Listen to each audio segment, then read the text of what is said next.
अस्सलामु अलैकुम। इसमें कॉम्प्लेक्स एनालिसिस लेक्चर 12, इसमें हम लेप्लास इक्वेशन, हार्मोनिक फंक्शन को डिस्कस कर रहे हैं।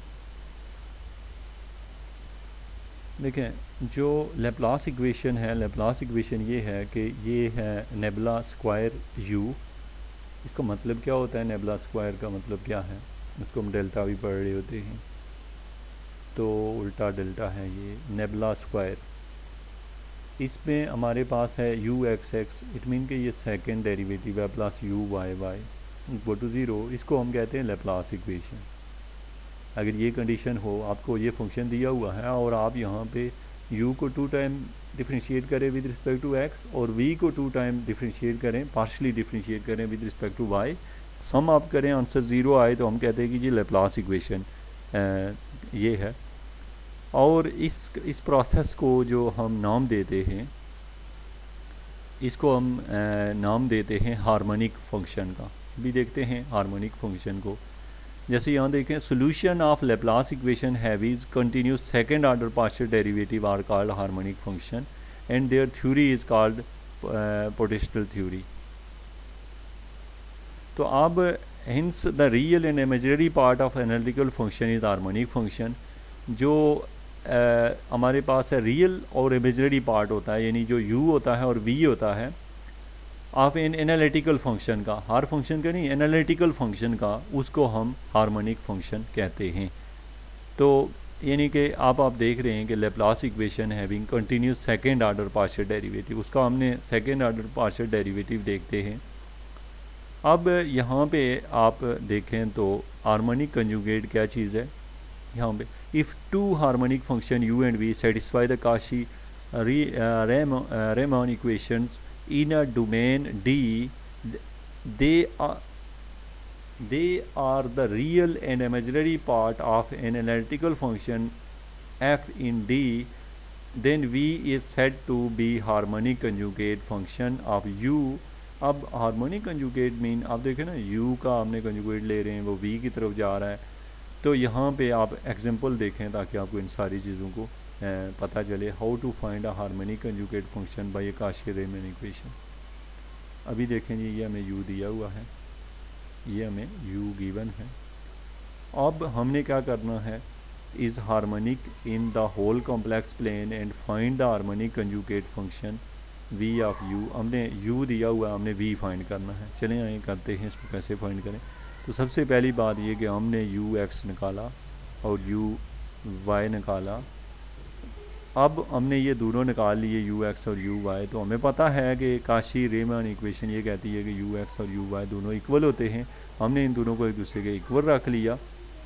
रखने के बाद हमने यहाँ से इन दोनों को एक दूसरे के इक्वल रख के यहाँ से हमने यू वाई वी वाई, और यहाँ चूँकि हमें u दिया हुआ था तो u से हमने क्या निकाल लिया, u y निकाल लिया और v x निकाल लिया। अब इसको अगर हम इंटीग्रेट करें विद रिस्पेक्ट टू y, तो फिर हमें जो टर्म हासिल होगी वो v मिल जाएगा, और इसको विद रिस्पेक्ट टू x करें तो v मिल जाएगा। तो हमारे पास ये ऑप्शन है, आप देख रहे हैं। सबसे पहली बात ये कि हमने जो हमें u दिया हुआ था उसको with respect to x differentiate किया, उसी को हमने वी वाई रख लिया।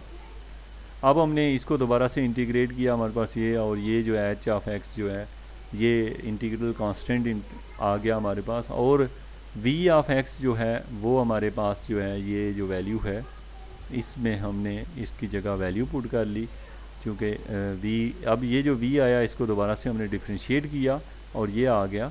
अब हम क्या करते हैं, यहाँ से the comparison with the second order shows that dh over dx equal to 1। अगर हम इसको कंपेयर करें सेकेंड ऑर्डर से, this give h of x equal to x plus d, then v is equal to this one. ये हमें v मिल गया है। Okay student, आपने बहुत ख़ास तरीके से ये चीज़ नोट की है, और अगर आपकी अंडरस्टैंडिंग हो सके, मुझे जो लग रहा है अभी यहाँ आपका पहला क्वेश्चन जो अराइज़ होता है वो ये है कि हम यहाँ पे क्या कर रहे हैं। तो इसका आंसर ये है कि हमें अगर u दिया हुआ हो तो हम v फाइंड करना चाहते हैं, और अगर v दिया हुआ हो तो u कैसे निकालते हैं, क्वेश्चन ये है। तो फिर हमने कहा कि इसको निकालने का तरीका ये है कि हम काशी रीमैन इक्वेशन का यूज़ करते हैं और उसकी दो कंडीशनें होती हैं। उन कंडीशनों को अप्लाई करके हम लोग क्या करते हैं, हम v निकाल लेते हैं और वो प्रोसेस सारा आप यहाँ पे देख रहे हैं। हमने u को with respect to x differentiate किया और उसी को with respect to y differentiate कर लिया, उससे हमें ये दो वैल्यू मिली। अब इन दो वैल्यू से हमने कांस्टेंट भी निकाल लिया और साथ में v भी निकाल लिया। तो इस तरीके से हम लोग अगर हमें u दिया हो तो v निकाल सकते हैं, v दिया हो तो u निकाल सकते हैं। और दूसरी यहाँ पे जो ख़ास बात है, यहाँ पे हार्मोनिक फंक्शन का यूज़ क्या हुआ, तो यहाँ पे हार्मोनिक फंक्शन का यूज़ ये हुआ कि हम लोगों ने जब हम यहाँ पे बात करते हैं v आ गया हमारे पास लेकिन उसके अंदर एक कांस्टेंट आ गया, तो उस केस में हमने ये किया कि हमने सेकंड ऑर्डर जो इक्वेशन है इसकी मदद से हमने ये निकाला कि ये जो dh/dx है ये 1 आ रहा है। तो फिर हमने जो है हार्मोनिक का यूज़ किया, यानी कि हमने ये कंडीशन यूज़ की है ये वाली इक्वल टू 0 रख के, वहाँ से हमने ये dh/dx जो है 1 निकला है। तो ये थी हमारी एग्जांपल है। तो यहाँ से आपने ये भी देखा है कि conjugate of a given harmonic function is unequally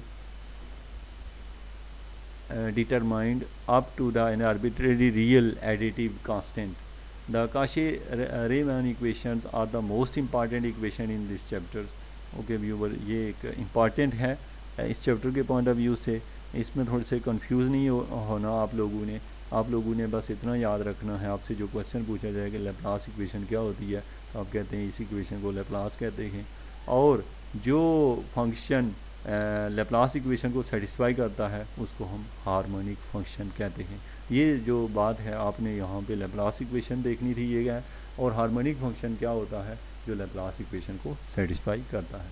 thank you very much. अब हम इंशाल्लाह नेक्स्ट लेक्चर में चूँकि आगे एक्सरसाइज आ रही है, नेक्स्ट एक्सरसाइज से हमारे पास है एक्सपोनेंशियल फंक्शन और बाकी जो चीज़ें हैं कॉम्प्लेक्स के बारे में, इनको स्टडी करेंगे।